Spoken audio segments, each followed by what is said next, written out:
Oh, boy, everybody, take a deep breath. Take a deep breath. We can exhale now because now we're at the scene of the crime. There are zeros on the clock. South Carolina 34, Missouri 30. And what is an all-timer, not just in the rivalry between South Carolina and Missouri, one of the best games that we have seen in the season with the swings, the twists and turns. I'm Elijah Campbell. He's Jack Veltri. We are out of breath just from watching this game in the press box. But man, it was fast forward to the end before we get into anything else. Jack, you have a 21-6 lead at halftime. Yep. It slowly slips away. You lose a lead. You take it back. And then Luther Burden beats Jalen Kilgore down this sideline over here. Man.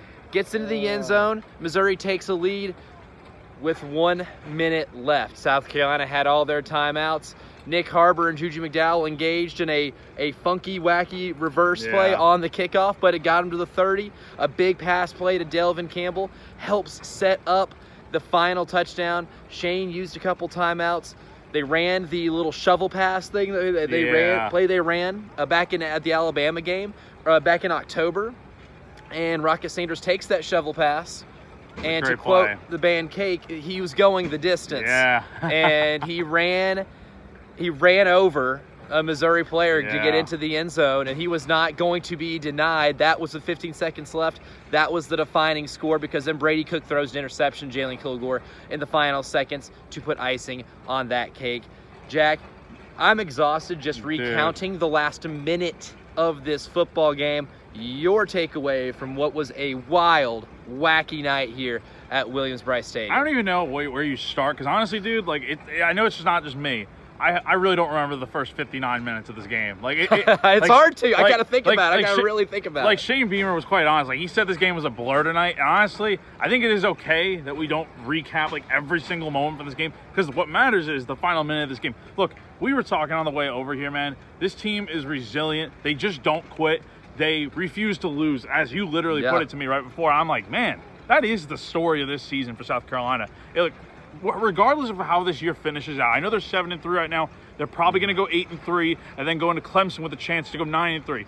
But look, whatever happens the rest of the year, man, win, lose, draw, you got to admit it. This South Carolina team, they just don't know when to give up. And look, there were 2 times tonight where they had the lead in the fourth quarter, and I know they were leading 21-6 at half, and I think everyone's thinking, they got this in the bag. The way they're playing, they're getting the ball back to start the second half, things kind of fell apart. But even when they blew the lead twice in the fourth quarter, it felt very reminiscent of the LSU game. I think they've learned over these last few weeks how to finish games. And when you needed your offense to step up most tonight, when the defense didn't have its best brand of football, when you didn't win the rushing battle, you were able to come up with some clutch plays, started, of course, by Lenore Sellers. Where would this team even be without him is my question. I know a few weeks ago, you go back to that Alabama game when they had the shovel pass, so many people had been talking about how this guy's not the answer, how he's not going to be the guy that gets South Carolina over that hump. Look, man, I don't know what more you want. 3 ranked wins in a row. I mean, this dude literally threw for 350 and 5 tutties tonight. Say what you will about the interception and some of the other mistakes this guy made tonight, but there's no question South Carolina would not have a chance to win this football game without him. End of story. And now the crazy thing, too, is if you would have told me before this game, Jack, when I was doing the pregame radio show this morning with Tyler Head, and you would have said, fellas, I want to give you some facts of what happens in this game. South Carolina will lose the rushing battle. The defense will give up 30 points. I would have said, okay, you probably lose 30-17. Yeah. I don't know if I would have believed that Lenoris would have thrown 5 touchdown passes to 5 different receivers.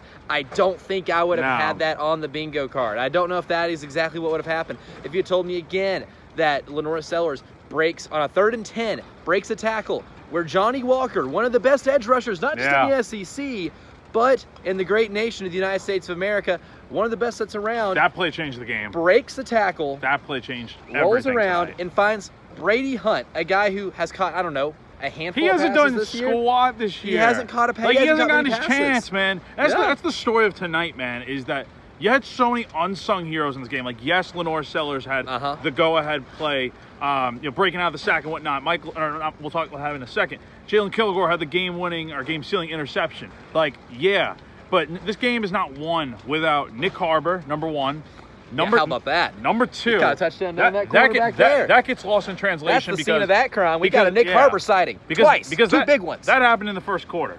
Then you also have Brady Hunt. Like, that catch was huge. And then Michael Smith, man. I don't even think anyone would have had him. Like, look, he's a great talent and all that.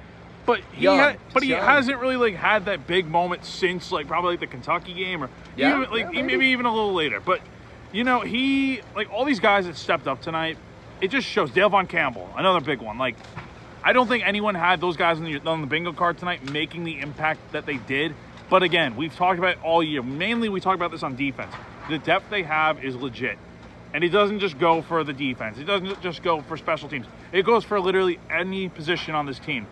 When you need a guy to step up, it can be done. And tonight showed that literally anyone can go out there and be a hero. The Delvin Campbell thing, too. I mean, the guy hadn't caught many passes in the last few weeks.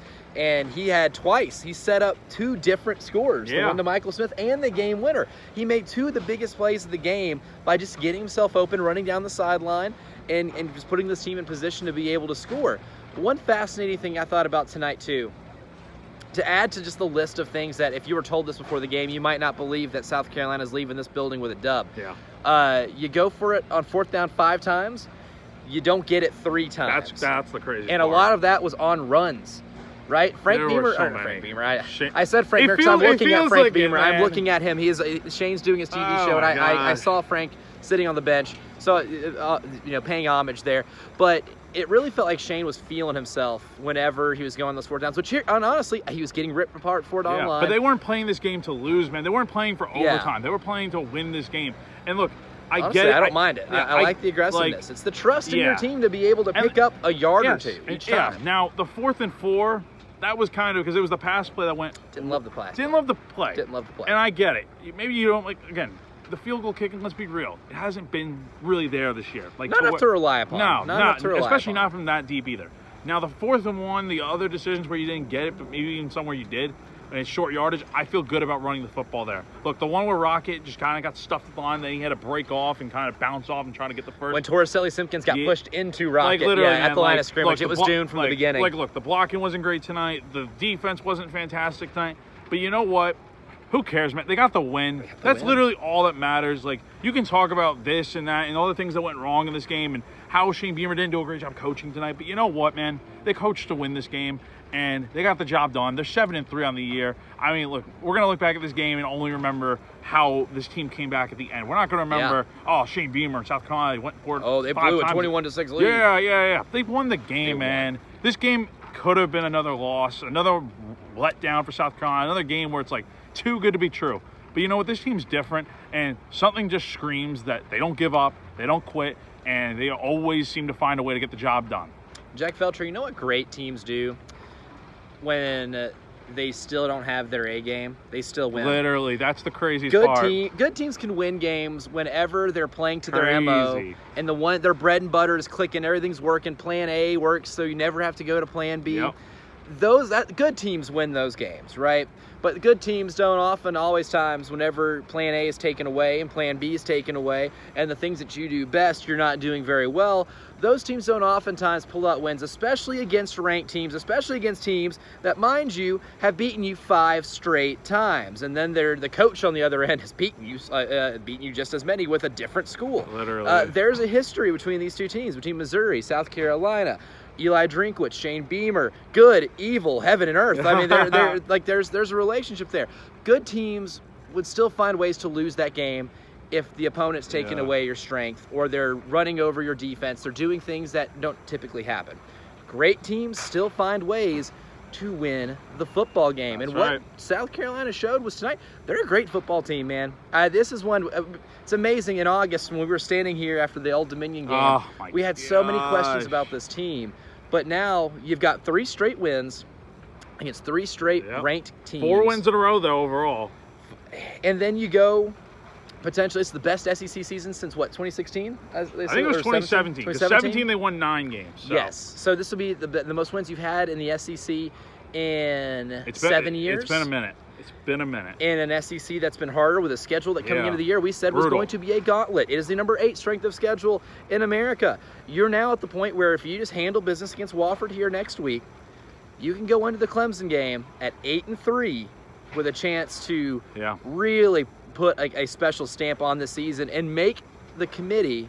Yes, I said it. I said the C word, the committee, the College Football Playoff Committee. It makes the decision a lot harder. Think about putting you in, because wins against, like we saw tonight against Missouri, at Clemson, can get you in the conversation. It's not guaranteed. It's still a long shot because you lost 3 games. But it would take a lot to get a 3-loss team into the College Football Playoff, but you're going to make them think about it, right? Like that's get some the help whole around the point. country. LSU lost tonight for 1. Yep. Get some help around the country, and it's not impossible. It is not impossible. Crazy. This season's been crazy in general, dude. It would not shock me if we see this team get into the playoffs somehow. It's just that type of season where random things happen, and like you said, man, week 1 against Old Dominion, no one expected this. I think we were questioning, is this team even going to make a bowl game? Yeah. Are they going to win 5 games? That was a legitimate question after now, 1 week. They're definitely going bowling, and 9-3 is not off the table. You go out here and run the table, win these final 2 games convincingly. Yep. You should next week against Wofford. You go into Death Valley and Clemson playing probably a top 15 team and win that game the way you hopefully should. Don't rule it out. That's all I gotta say. Don't rule it out. Don't rule it out, man. Don't count this team out like that. Like You it's can't. been all year. I think they've proven that now that you Yes. can't. And like, here's the wild thing too. This is now like with Lenore Sellers, 3 straight weeks where he's broken off a tackle, made a highlight reel Oh, play to man. find somebody open down the field. This is 3 straight weeks where we leave the game thinking, oh my God, this kid's getting better and better and better. And now we're at the point where you have to feel fantastic about the future of the South Carolina team. I Even though feel you're good. missing a lot on defense next year, you have to feel great for the future because Yeah. Lenore's put the team on his back tonight. Like, that is literally. something that you want out of your quarterback. He's a redshirt freshman, man. This is something we weren't seeing or expecting to see at the very beginning of the year. So the evolution of Lenore Sellers mirrors the evolution of the South Carolina Gamecocks team. That's right. And that's how you win a game 34-30 in a game in which your fastball was taken away Yep. from you. Remarkable win. Again, South Carolina 34, Missouri 30. I'm Elijah Campbell. He's Jack Veltri. Catch us on Monday because we just talked, the We got a game lot to summary, talk and we about. talked about the last minute of the game, Yeah. right? We got to break down a whole lot more because there's a lot more than just the last minute. There are 59 other very exciting, Yep. very thrilling minutes of this game starting at 6 a.m. with the early game. Jen, Bill, Preston taking it all the way up to myself and Jay Phillips from 3 to 6. And sandwiched in between is this guy with Tyler Head. So we have so much to get to on Dude. Monday. We'll take your reactions, 803-404-6100. Give us a call. Let's show you phone lines. Oh, man. This is a night we're going to remember, whether you are a Been South a lot of Carolina those. fan, Been a a lot of Missouri those. fan, or just a fan of the great sport of college football. I'm Elijah Campbell, and we'll see you again next week here at Williams-Brice Stadium one final time, as it's going to be senior day when the Gamecocks take on Wofford. We've got a lot to talk about this week, folks. Let's get it.